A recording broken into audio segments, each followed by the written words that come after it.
आज मी भोकरदनवरून निघाली आहे विरेगाव तालुका भोकरदन येथे। निमित्त आहे जिल्हा परिषद प्राथमिक शाळा विरेगाव यांनी आयोजित केलेल्या निरोप समारंभाचे। इयत्ता 7वीच्या विद्यार्थ्यांना निरोप देण्यासाठी या शाळेने हा कार्यक्रम आयोजित केला आहे। या कार्यक्रमासाठी मला प्रमुख पाहुणे म्हणून बोलवण्यात आले होते। निरोप समारंभाच्या कार्यक्रमाचे सूत्रसंचालन या शाळेच्या विद्यार्थ्यांनीच केले। दीप प्रज्वलन करून सरस्वती पूजनाने या कार्यक्रमाची सुरुवात करण्यात आली। आपल्याला भागणार नाही, तिचा सत्कार आपण करूया।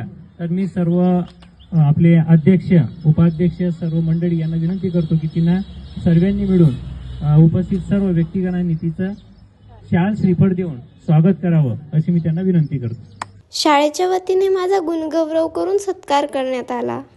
या शाळेतील सर्व शिक्षक माझ्या पप्पांचे मित्र असल्यामुळे ह्या कार्यक्रमासाठी आम्ही कुठलेही मानधन घेतले नाही। विद्यार्थ्यांच्या आनंदासाठी आम्ही तिथे वेळेवर पोहोचलो। शाळेतील विद्यार्थी खूप छान भाषण करत होते आणि भाषणामधून शाळा आणि शिक्षकांबद्दलच्या भावना व्यक्त करत होते। एका मुलीला तर भाषण करताना रडू आले। त्यांनी आपले मनोगत व्यक्त करावे अशी मी विनंती करते। मी त्या कार्यक्रमात माझे मनोगत व्यक्त केले आणि त्याचा स्वतंत्र व्हिडिओ मी अपलोड करणार आहे। मी जान्हवीला लहानपणापासून बघतो।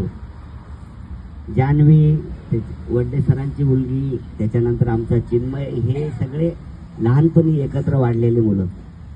तर जान्हवीला योग्य मार्गदर्शन तिच्या वडिलांनी केलं, आईने केलं आणि आज ती महाराष्ट्रात नव्हे महाराष्ट्राच्या बाहेर।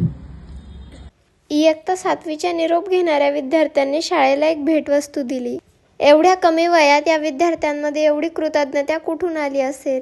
मला वाटते ही कृतज्ञता विद्यार्थ्यांमध्ये या शाळेच्या शिक्षकांनीच रुजवली असावी। या शाळेतील सर्व विद्यार्थ्यांनी माझ्यासोबत व्हिडिओज आणि फोटोज घेतले। प्रमुख पाहुणे आणि विद्यार्थ्यांसाठी जेवणाची व्यवस्था करण्यात आली होती।